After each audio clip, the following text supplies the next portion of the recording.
If the seal is dynamic, as is the case between this reciprocating compressor rod and compressor cylinder, then the seal is generally called a packing. If the seal is static, where there are no moving parts, such as the case in this pair of pipe flanges, then the seal is called a gasket, an example shown here between the two mating flanges. In the next few minutes, we'll have much to say about gaskets. Other than pipe flanges, we find gaskets in the assembly of this heat exchanger. One gasket lies here between the shell and its channel section. In your training later, you'll find that most of our exchangers have no less than 5 gaskets. Behind every manhole cover on every tower and drum, you'll find another gasket. And most of our mechanical equipment, like pumps, turbines, motors, and reduction gears, all require many gaskets to stop the flow of liquids through a joint. While it's possible to grind and lap mating faces to obtain a fluid-tight joint, the job is tedious and expensive.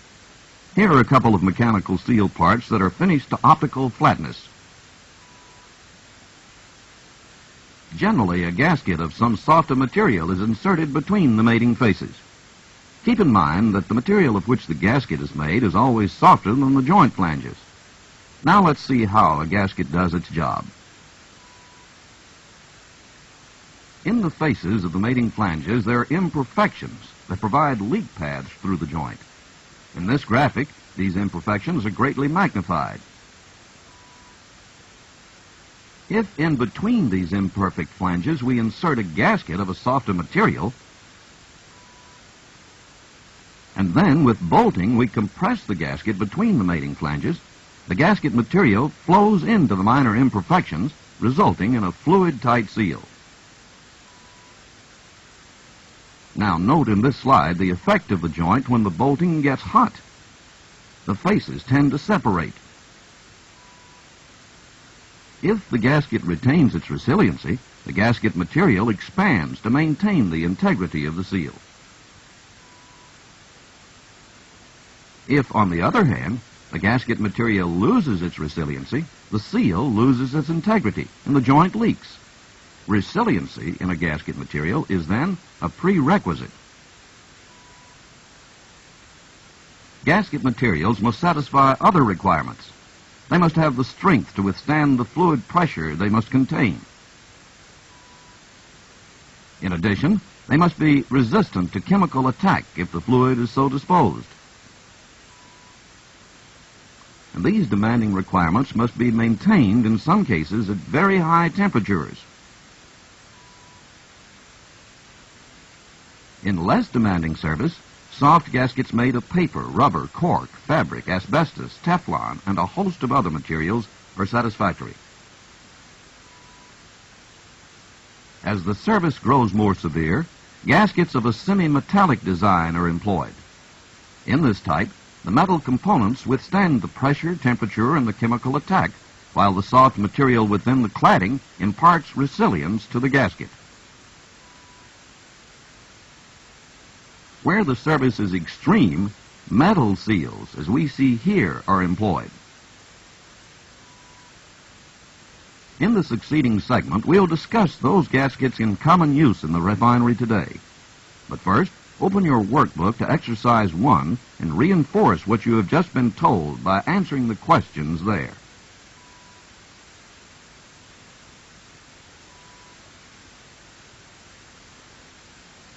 In this segment of our module on gaskets, we want to discuss the compressed asbestos gasket, the workhorse in any refinery, for it is the most widely used gasket in the industry.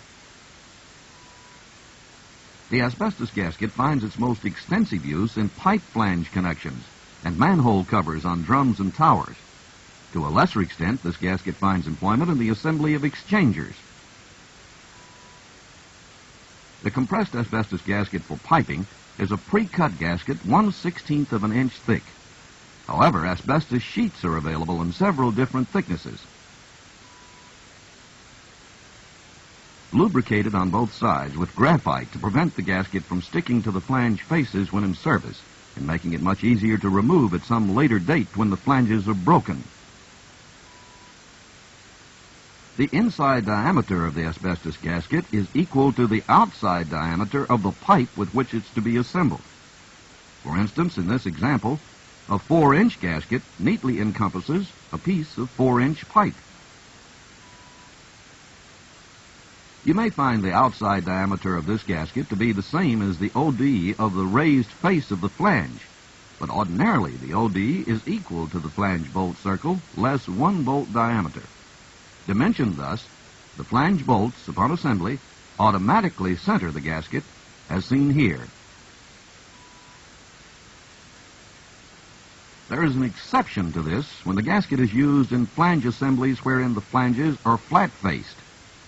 In such cases, the OD of the gasket is the same as that of the flange. The gasket, of course, must be holed for the flange bolting, as is shown here. Never use a gasket cut for a raised face flange on a flat face flange assembly. Flat asbestos gaskets are furnished in 2 grades. The first has a tensile strength across the grain of 2,500 pounds per square inch, whereas the second type is somewhat stronger, having a tensile strength across the grain of 3,000 pounds per square inch.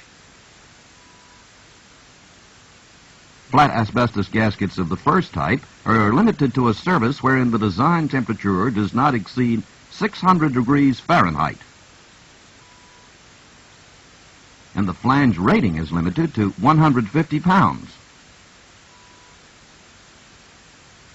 The high-strength asbestos gaskets may be used in a service that does not exceed 750 degrees Fahrenheit, and the design fluid pressure does not exceed 300 pounds per square inch. In general, if the design pressure is increased, the allowable design temperature for an asbestos gasket is reduced. Reference 1 in your workbook selects the asbestos gasket for you based on the service conditions. Before continuing in our study of gaskets, spend a few minutes in your workbook by answering the questions in Exercise 2.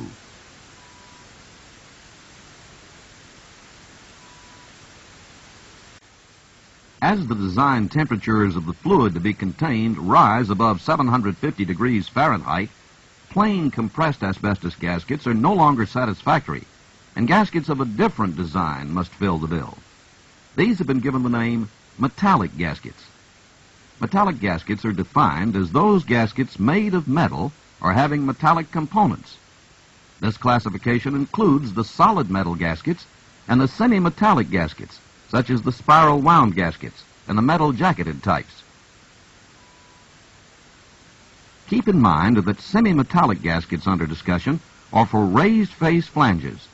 Their nominal size and pressure rating are designated corresponding to the nominal size and pressure rating of the flange with which they're to be used. Foremost among these is the spiral wound asbestos-filled gasket shown here. The spiral wound gasket is made of alternate plies of a preformed metal winding, normally of 18-8 chrome nickel steel, and generally of an asbestos filler that is essentially flush with, but not below the metal winding on both contact faces of the gasket. Note that the gasket is manufactured with an outside ring called a centering ring, and is generally made of carbon steel coated in some manner to resist atmospheric corrosion.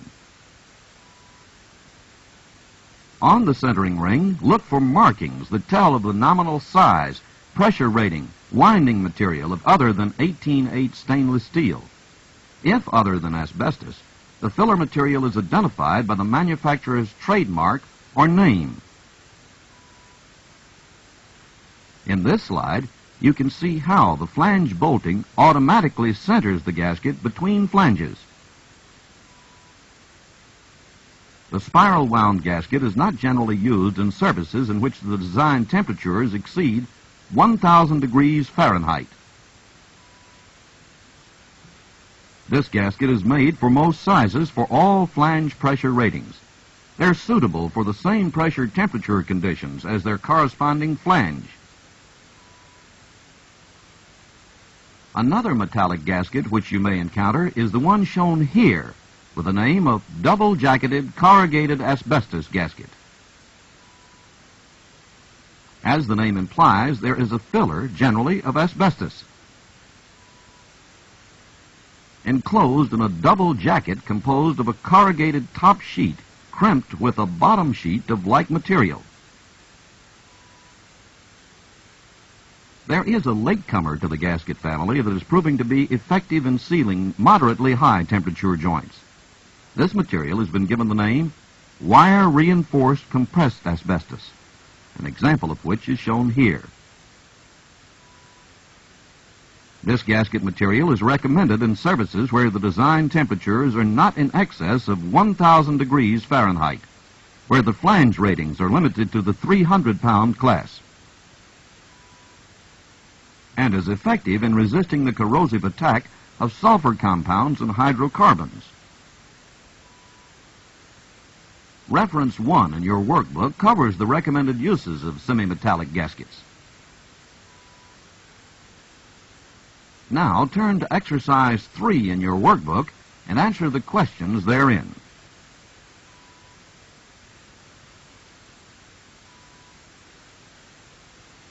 In a service where the fluid to be contained has a high temperature under high pressure, the asbestos in any gasket, whether it be a plain compressed asbestos gasket or a spiral wound asbestos gasket, begins to deteriorate and lose its value as a gasket material.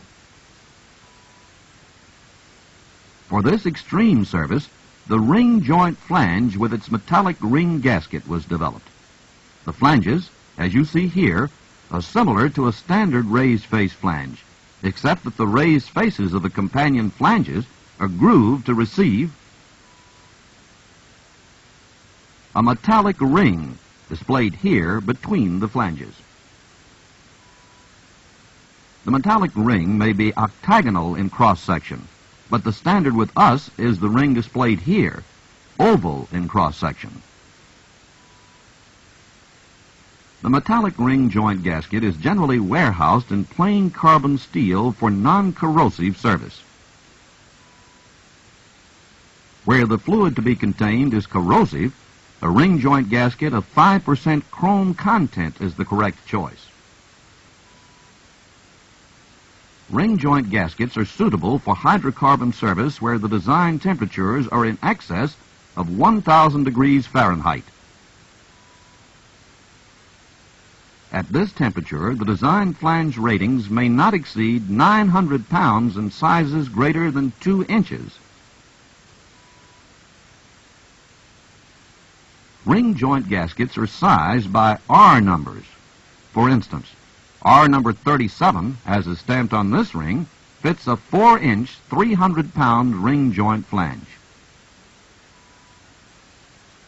And note that the flange itself is also identified with the same R number. Remember that in ordering new rings, the R numbers must be the same as the R number on the flanges with which they're to be assembled. The metal of which the ring is made is identified by coding. For instance, the F5 code that you see stamped into this ring identifies it as being made of 5% chrome steel. Reference 2 in your workbook lists ring gaskets by R number for ring joint flanges rated from 300 pounds to 1,500 pounds in most sizes. Reference 1 is an extract from the Exxon piping material specifications covering the use of ring joint gaskets. In our next segment, we'll discuss specialty gaskets. But first, turn to exercise number 4 and go through the questions.